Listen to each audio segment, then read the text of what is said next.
আজিৰ পৰা 2 বছৰমান আগত অৰ্থাৎ 2003 চনত আমাৰ জলেশ্বৰ সমষ্টিৰ দুজন ধুৰন্ধৰ ৰাজনীতিকবিদে মোৰ বিৰুদ্ধে CM ভিজিলেন্সত এটা কেছ দায়েৰ কৰে আৰু CM ভিজিলেন্সে এটা 2 বছৰ আগতে এটা ইনভেষ্টিগেশ্যন আৰম্ভ কৰে আৰু মই ভিজিলেন্স অথৰিটিক মই পূৰ্ণ সহযোগ কৰিছোঁ। এখেতসকলে প্ৰেছাৰত মোৰ বিভিন্ন ঘৰ বাৰী ৰেড কৰিছে। ৰেড কৰাৰ পিছত ভিজিলেন্স অথৰিটিয়ে কোনো মোৰ ঘৰত আপত্তিজনক একো পোৱা নাই আৰু ভিজিলেন্স অথৰিটি ইতিমধ্যে ইনভেষ্টিগেশ্যনটো পৰিসমাপ্ত ঘটাইছে, গটাই ৰিপৰ্টটো অলৰেডি ছাবমিট কৰিছে, কিন্তু মোৰ বিৰুদ্ধে কোনো আপত্তিজনক একো পোৱা নাই, যাৰ কাৰণে মই চাকৰিটো সুকলমে পাৰ কৰিলোঁ। মই কোনো ছাছপেনশ্যন নহ'ল, মোৰ বিৰুদ্ধে কোনো ডিপাৰ্টমেণ্টেল প্ৰচিডিং দৌৰো নহ'ল, মোক জেল হাজতলৈ পঠোৱা হোৱা নাই বা মোৰ বিশেষ কোনো সম্পত্তি আজিলৈকে কোনো চৰকাৰে বাজেয়াপ্ত কৰা নাই। মোৰ সকলো সম্পত্তি মোৰ তত্ত্বাৱধানত আছে আৰু যিটো বাতৰি পৰিৱেশন কৰি আছে বিভিন্ন ছ'চিয়েল মিডিয়াত সেইটো কমপ্লিটলি ভুৱা আৰু ভিত্তিহীন। এইটো অনলি ৰাজনৈতিক লাভালাভৰ কাৰণে কেইজনমান ৰাজনীতিবিদে এইটো কৰিছিলে, কিন্তু এওঁলোকে সফল নহ'ল। আজি যিটো ছ'চিয়েল মিডিয়াত যিটো বাতৰি পৰিৱেশন কৰি আছে সেইটো আজিৰ পৰা 2 বছৰ আগৰ বাতৰি। এতিয়াৰ ভিজুৱেল দেখা পাওঁ আমি, ধৰ আপোনাক হেৰি তাতে পুলিচ ঝাপি যোৱা এই কথাখিনি কেতিয়া আচলতে ভিজুৱেলটো কেতিয়া? হয়, এইটো 2023 চনৰ কথা। আজিৰ পৰা 2 বছৰ আগৰ সেইটো বাতৰি। সেইটো অসমৰ বিভিন্ন বাতৰি কাকতত TV চেনেলত এইটো পাব্লিছ হৈছিলে, এইটো সঁচা।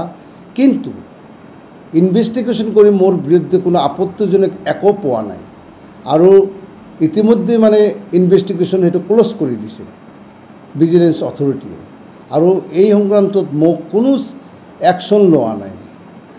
যদি মোৰ কিবা আপত্তিজনক কিবা পালে হয় তেনেহ'লে হয়তো মোক জেল হাজতলৈ পঠিয়ালে হয়, কিন্তু মোক কোনো জেল হাজতলৈ পঠোৱা নাই, মোক এৰেষ্ট কৰা নাই।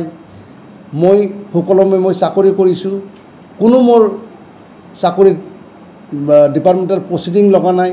মই সুকলমে চাকৰি কৰি ইতিমধ্যে মই অৱসৰ লৈছোঁ, গতিকে মোৰ কোনো এই বিষয়ত মানে মোৰ কোনো এটা আচৰ পৰিব দিয়া নাই। হয়, মই লাষ্ট টাইম মই শিলচৰ ডিভিজনৰ পৰা মই ৰিটায়াৰ্ড কৰিছোঁ আৰু সুখ্যাতিৰে মই 28টা বছৰ মই চাকৰিত মই সেৱা আগবঢ়াইছোঁ অসম চৰকাৰক আৰু মই সন্মান সহকাৰে মই ডিপাৰ্টমেণ্টৰ পৰা মই বিদায় লৈ আজি সামাজিক কামত মই ব্ৰতী হৈছোঁ। আপোনালোকে জানে ইমান মোৰ ওপৰত চাপৰ সৃষ্টি কৰিছে আমাৰ জলেশ্বৰ সমষ্টিৰ কিছুমান ৰাজনৈতিক মুনাফা লাভৰ কাৰণে কিছুমান ৰাজনীতিকবিদে, কিন্তু মই মোৰ ৰাস্তাৰ পৰা মোক আঁতৰাব পৰা নাই।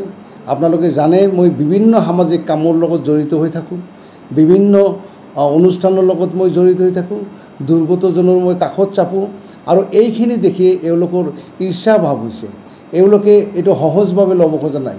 মোৰ বৰ্ধিত জনপ্ৰিয়তাৰ কাৰণে আজি এই ৰাজনীতিবিদখিনি মোৰ শত্ৰু হৈ থিয় হৈছে, কিন্তু মই মোৰ লক্ষ্যৰ পৰা আঁতৰি নাযাওঁ।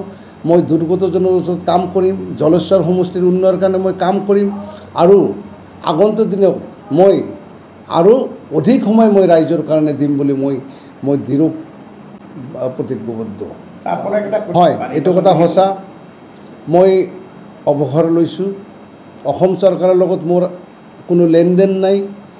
মই এজন সাধাৰণ ৰাইজ হৈ গৈছোঁ, গতিকে মই অহা 2026 চনত জলেশ্বৰ সমষ্টিৰ পৰা মই ভাৰতীয় জাতীয় কংগ্ৰেছ দলৰ পৰা মই টিকেট প্ৰত্যাশী আৰু মই আশা কৰিছোঁ জলেশ্বৰ সমষ্টিবাসীৰ ৰাইজে মোক আশীৰ্বাদ দিব, মোক আগবঢ়াই লৈ যাব, এইটো মই ৰাইজৰ পৰা মই আশা কৰিছোঁ।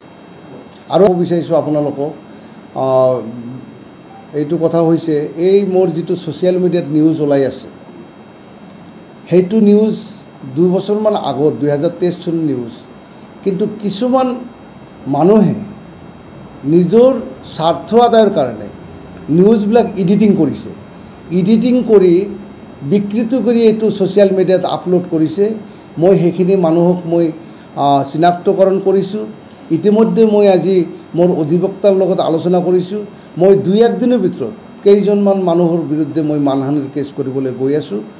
মই ইতিমধ্যে মই নিউজ লাইভ আৰু প্ৰাগ চেনেলৰ মই অফিচৰ পৰা মই চাৰ্টিফাইড কপি ওলাই লৈ আহিছোঁ আৰু মোৰ উকিলৰ লগত মই আলোচনা কৰিছোঁ। 2-1 দিনৰ ভিতৰত মই সেইকেইজন মানুহৰ ভিতৰত কেইজনমান মানুহক যিকেইজনে প্ৰথমে আপলোড কৰিছে এখেতসকলৰ বিৰুদ্ধে মই মানহানি কেছ কৰিব গৈ আছোঁ। মই হাইকোৰ্টত মই অলৰেডি আলোচনা আজি কৰি আহিছোঁ।